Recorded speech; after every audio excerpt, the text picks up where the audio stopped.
When did you first fall in love with theater, and when did you know you had to be part of the theater world? My first memory of theater, I was in a play in kindergarten, and uh, I didn't really know what I was doing at 5 years old, but I knew that I was getting a lot of positive attention, and my classmates were laughing and cheering. So I thought, whatever this is, I want more of that. And so at 5, that's probably when I first got bit by the bug, and then I had to figure out what that bug was. Um, and I spent a lot of time in music after that. I went to college for music, um, and taught music for a few years, but then came back to acting on the stage, a lot through musicals and then straight plays as well. I think I've been in love with theater my whole life. I think my mom says when I was a baby, because my father was a minister, so I was brought up in church. So as soon as I could sit up, she would sit with me in her lap in church. And as soon as the music would start, I would just start rocking back and forth like this in time to the music. And then when I could start moving my body and walking, I was dancing and then singing. So I was performing at home before I even knew what theater was. But as soon as I attended theater, I think the first time I remember going to the theater as a family, even though I probably saw school productions and things before that I was in London, where we lived for a while. We went to the pantomime. It was a production of Snow White, and everything, I think I told you about this before. It was just everything about the experience was magical. The lobby, the way everything smelled, the colors, and because it was pantomime, they really encouraged the audience to participate. They brought children on stage, and watching the audience's joy in response to what they were witnessing, everything about that was pure magic to me. So I knew that that was something that I wanted to be a part of someday. And even though as I've grown up and become an adult, it's never left me. So once I started performing, I've never really taken a long break, except right after I had my children. I took a number of years off to be a mom because that took all my time. But I've pretty much been performing since I was a child in some capacity. Um, I first fell in love with theater in high school. In 10th grade, I was cast as we had a new drama teacher who was like, you guys need to put on full productions, because up until then it was like little shows, little like talent shows or whatever. Um, but my sophomore year with this new teacher, and he was like, you need to put on full productions. And he put on the a straight play called Footlight Frenzy. And he cast me as one of the leads. And it's a comedy. So I got to have that first taste of like, of making an audience laugh, of feeling like, oh, I have all of these people right here. And it was like a drug. And I remember during that time, I saw a flyer for the professional theater company, the biggest theater company down there is called Actors Playhouse. And they were putting on Joseph and the Amazing Technicolor Dreamcoat.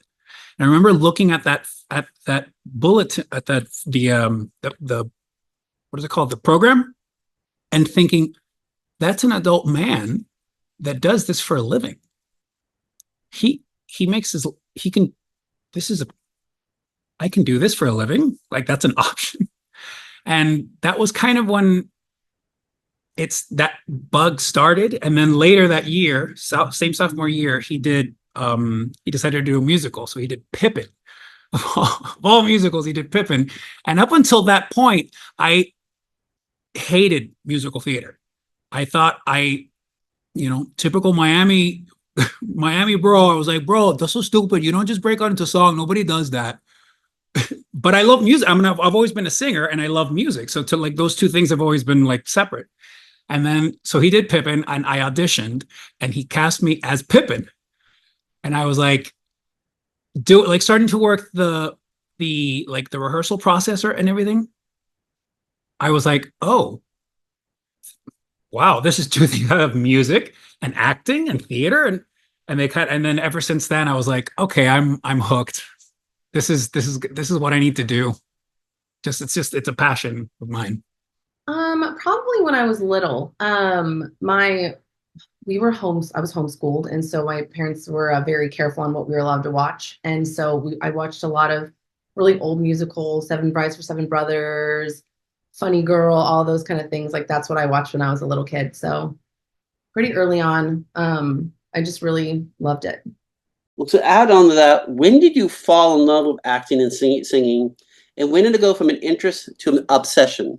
That's a great question. I think I've always been kind of obsessed with singing and dancing and performing and combining it all together, specifically in the realm of musical theater. I don't think it's ever been something that was casual for me, but I also don't think it ever occurred to me that this was something I could do for a living until I was in college. It wasn't something that I grew up thinking I could support myself doing entirely. I thought for a long time I'd be a teacher, and now I am a teacher. I teach acting and singing, so I can combine all of my loves. I don't know that it ever went from being an interest to an obsession. I think it's always been something that I've been really passionate about. I just didn't have enough confidence in myself to think this was something that I could really do and that I had a place in. Probably at that time, around that time in high school, it became from like, it was around the time when I was getting ready to go to college and decide what I was going to study. And I was like, there's nothing else that I want to do, that I want to learn about, So it was never a hobby. It was never a something I was going to play around with. It was something that I was going to throw myself completely into, because it was like a calling. I always loved it, and then I did my first musical when I was really little. It was a church musical, and just ever since then, I just started obsessing over it. Like, I would not only know my lines, I would know everyone else's lines, like in the whole show, and it was just something I would just do over and over again. And still to this day, most of what I listen to is musical theater. That's a good question. I don't even know if I'm obsessed right now. I love it. I've always loved it, and singing. I remember my mom was a music teacher. She was a music teacher in the public schools, and she was a piano teacher as well. And so, just by being around that all the time, there was an expectation that my brother and I would need to be musical and need to perform.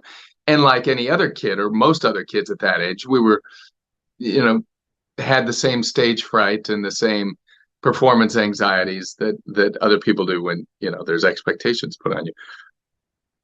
But that performance anxiety slowly morphed somewhere along the way into more excitement. It's still the same energy, but it's perceived differently, going from, oh my God, I'm going to be shown as a fraud, to, wow, I'm really looking forward to getting to perform this. And I can tell I'm looking forward to it by all the energy that I feel in the form of butterflies and my stomach flipping over. So, as far back as I can remember, I've had some degree of that, of looking forward to being in front of people. And I think the biggest aphrodisiac, as far as performing goes, is laughter. When you're performing live, that's the one time when you know immediately if you're connecting with the audience, if hopefully you're trying to be funny, or that was your goal. And that's the one time when you immediately know that what you did worked or didn't work, is when you hear laughter. And that becomes a bit of a drug for a lot of us performers, is feeling that energy come back from the audience to know, oh, great, that landed, or that worked. The theater experience, why is it such a unique format compared to TV and movies? Why is the theater experience great for actors, but also great for the audience? I think what is so special and unique and also heartbreaking about theater is that it becomes this shared experience between the performer and the audience that binds them, and like they feel like they've seen each other, and felt each other. And it's just in that one space of time. It's just for that one night of that performance or that one matinee or whatever it was. It was that experience and everybody in the room felt it and it was real for everyone. And then it's just in everyone's memory. You know what I mean? And it's always real, but then it's like ephemeral. And that's what I think is so wonderful and heartbreaking about theater, is that you can't go back and see it again. You can relive it in your mind and how you felt when you were in the audience or when you were on stage performing. Most of the time I don't remember when I'm on stage, but that moment is unless it's captured, it's gone. You know, it just lives on in whoever it affected in the way that it meant to, you know, which is beautiful.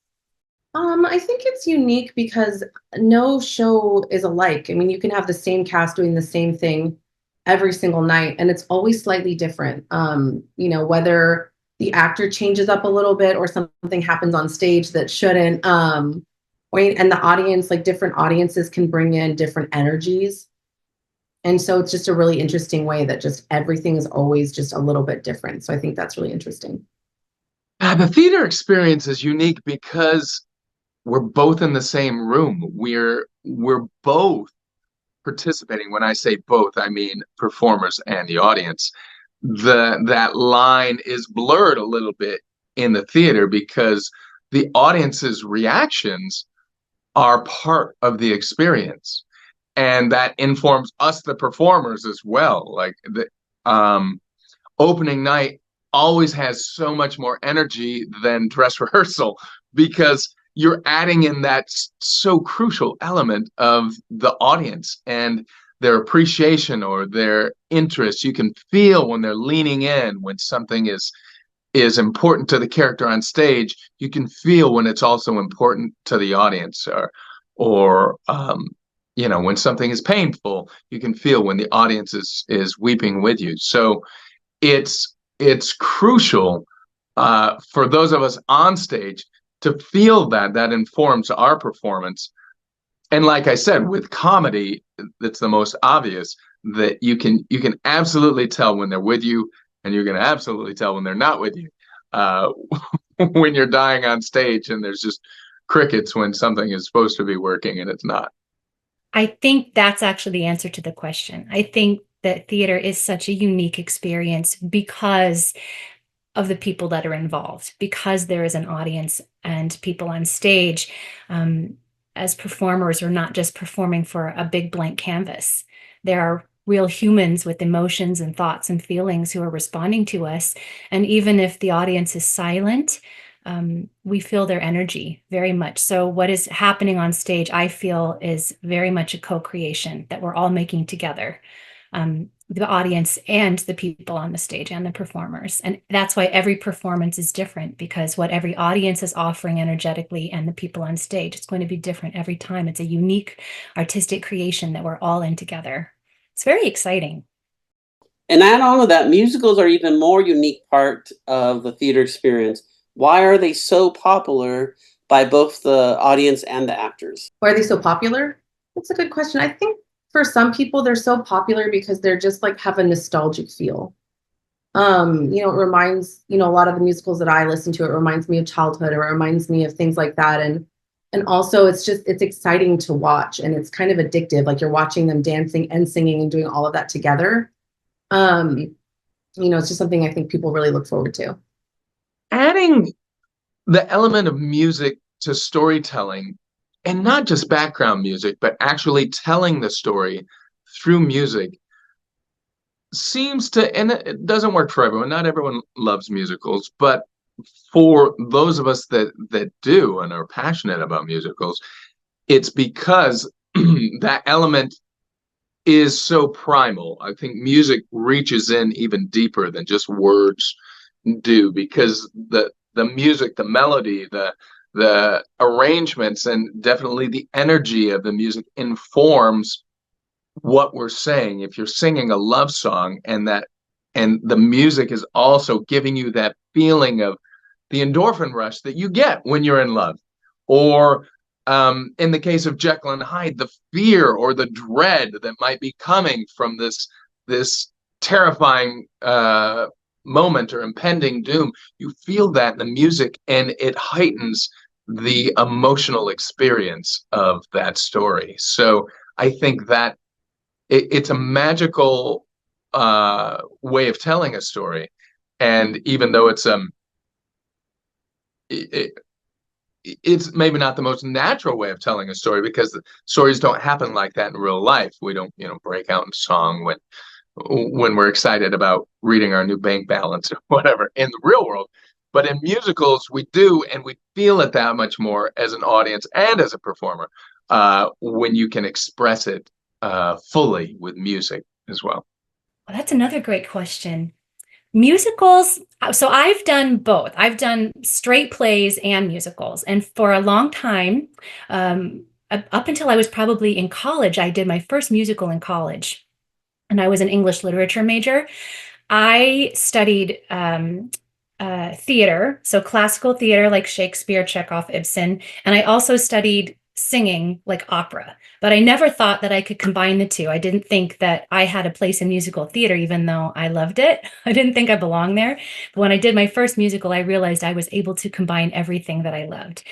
And I'm paraphrasing, but you heard the phrase something along the lines of when our emotions become so great, words do not suffice. And so we sing.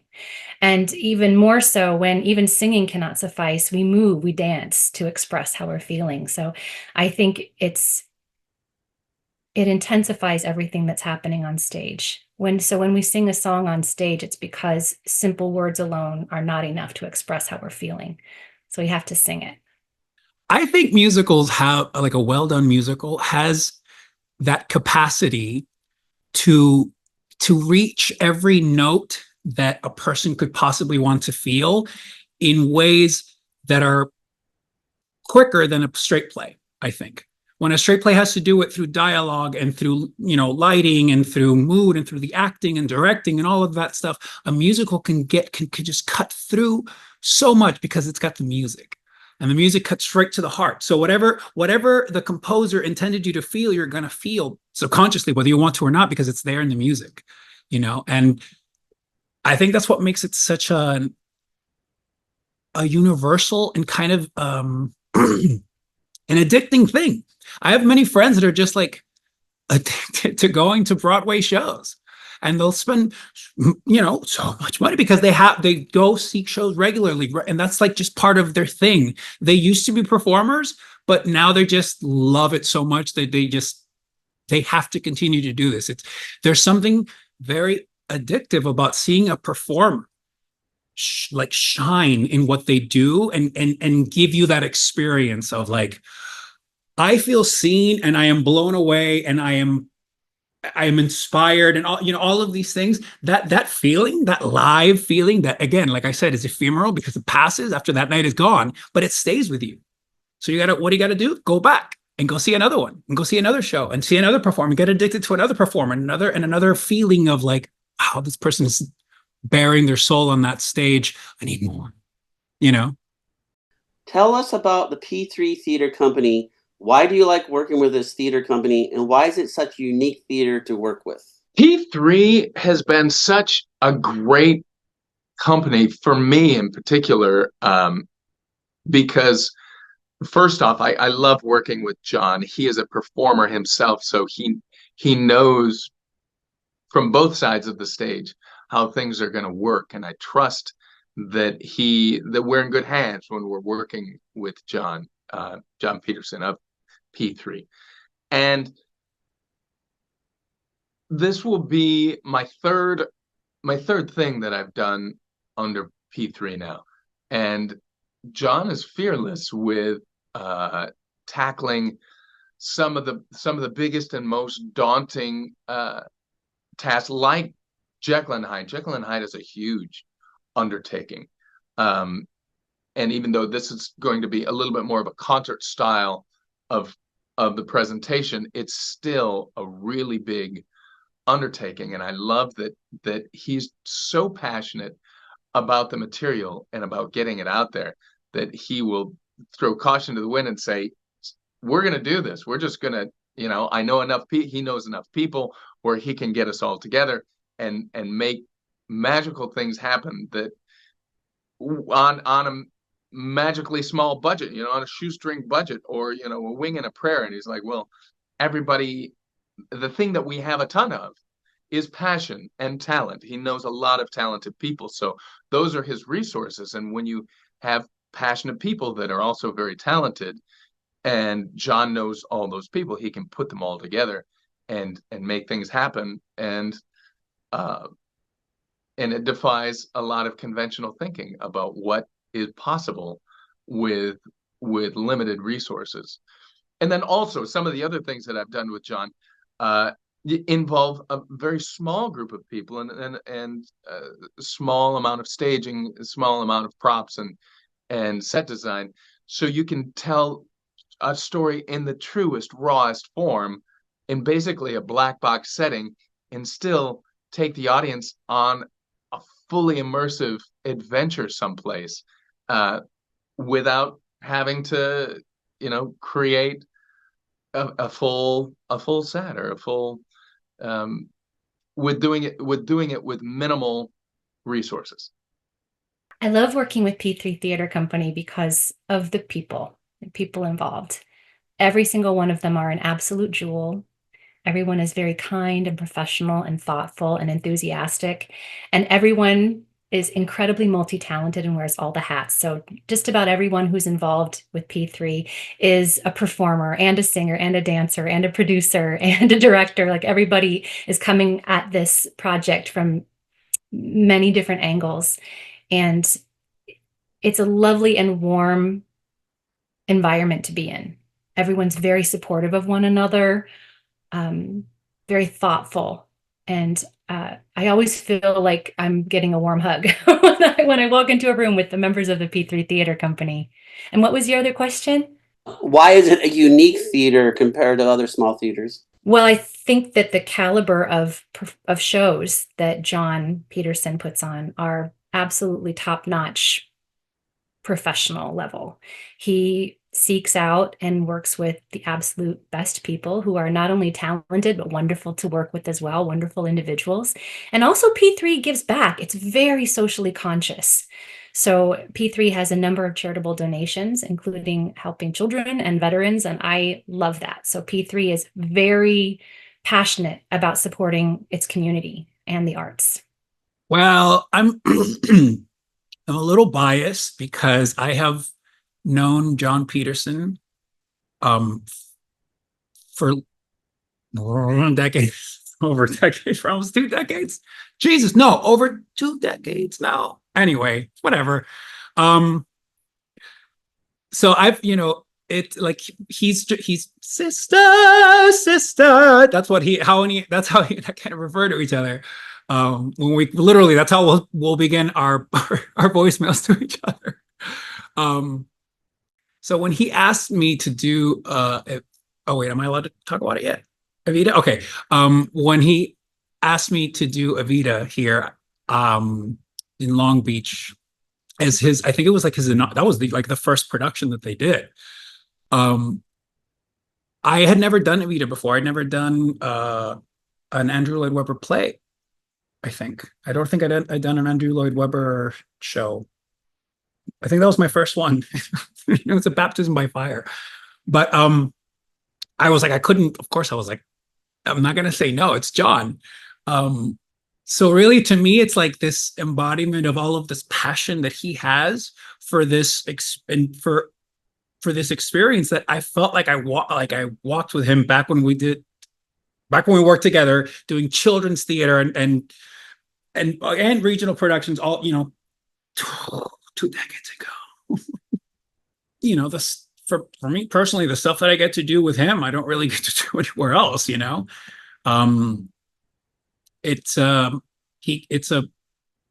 There's an encouragement and a breadth of support that he creates, and an environment of like everybody wants it to win. Everybody wants the thing to be the best, and that's curated because of John. You know what I mean? And that's just the kind of how it feels to work there. So, personally, I might be biased, but I love it. what would you tell other actors, directors, and playwrights why they should get involved with P3 Theater? Why does it seem like a unique theater to work with? So far, it's been a really great experience. He is very fun, and everything's been very organized. The emails are very detailed. Like sometimes in community theater, you show up and everyone just kind of like looks around and you're not quite sure what's going on. He's very detailed in this. You can tell that he's very passionate about musical theater, and he's passionate about helping his actors and actresses succeed.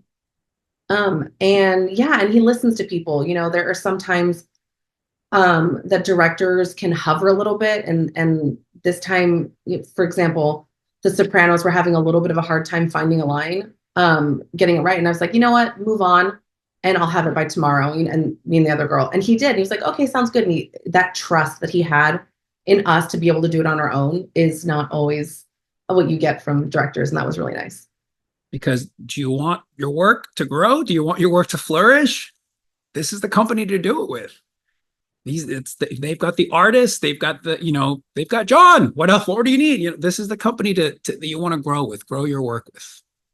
I think P3 is incredible at nurturing its members and bringing out the absolute best in every single person, whether they're performing on stage or assisting off stage. I think that John Peterson, this is his company, P3, I think he has an absolute gift for knowing how to bring out the absolute best in each person and discerning their talents and their energy and their capabilities and their personalities, and casting his shows that way as well, like bringing out the absolute best. Even I think John is wonderful at surprising people with what they're capable of. So I think if someone is looking to work with a theater company to be involved in some way, this is a wonderful place to do it. P3 Theater Company it operates so lightly that it can maneuver in and out of different situations very quickly. And I think it's a great opportunity for creatives to get to try a lot of different types of material, because like I said before, John is fearless about tackling different undertakings, and he's also very supportive in collaborating with other creatives.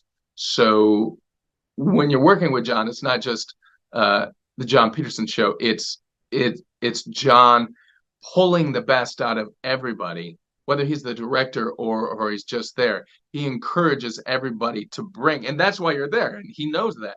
He's brought you in or hired you in because he already believes in your artistic ability and talent, and he wants you to express that. And isn't that what we all want as creatives, is to express that spark that we want to share with the world? And I always ask these questions, as you know, ticket sales don't cover the cost of a production or a theater. Why are theaters like P3 Theater Company so important to the community and need the help and support from the local community?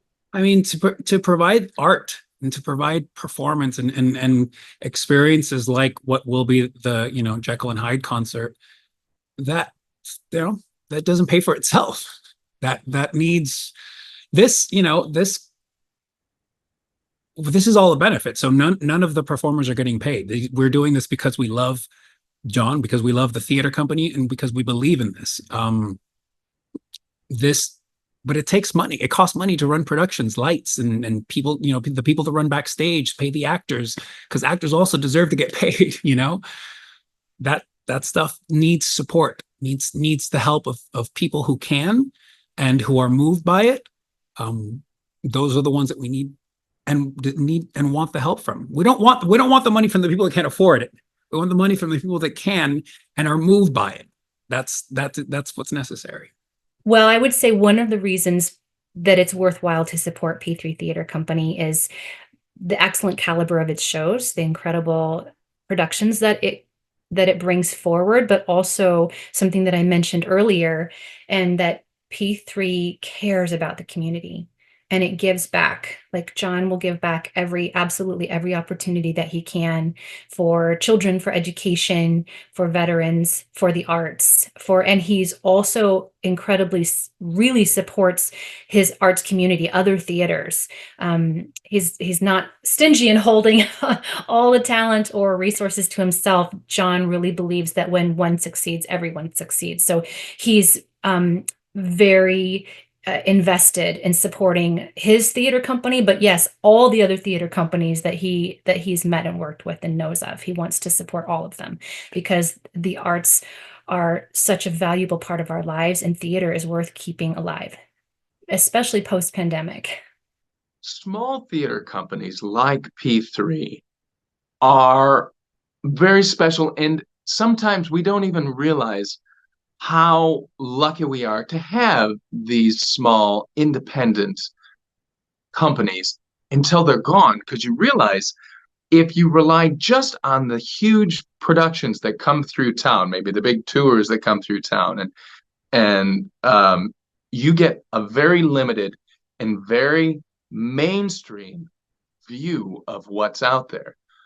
So we might get the same thing over and over again with the larger companies, because they have to hedge their bets on what they can. Those are very expensive productions, and they have to make sure they can make their money back.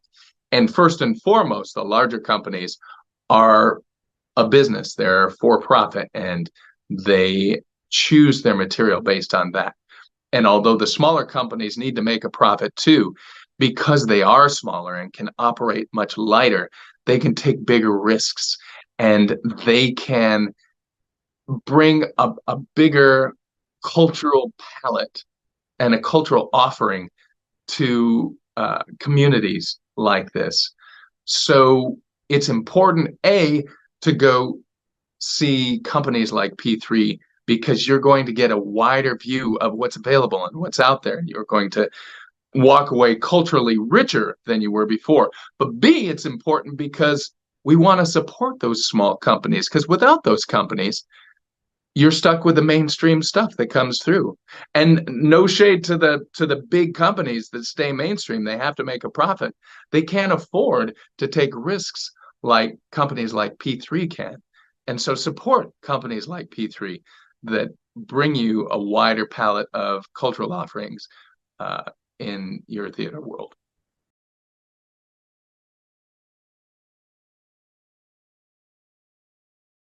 To learn more, go to the P3 Theater Company website at www.p3theater.biz. That's P3 THEATRE.biz.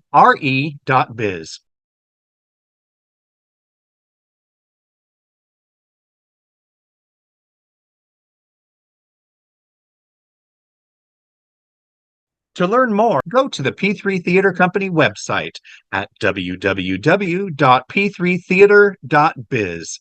That's P3 THEATRE.biz.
To learn more about the theater creative and more theater creatives and artists on stage explorations, go to www.stageexplorations.com. Once again, that is www.stageexplorations.com.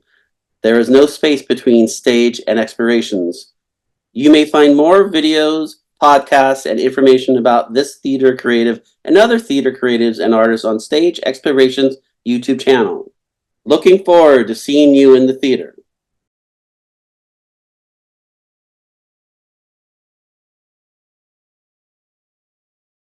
To learn more, go to the P3 Theater Company website at www.p3theater.biz. That's P3 THEATRE.biz.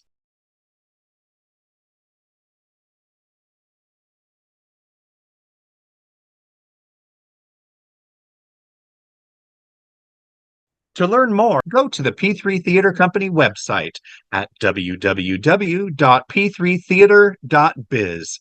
That's P3 THEATRE.biz.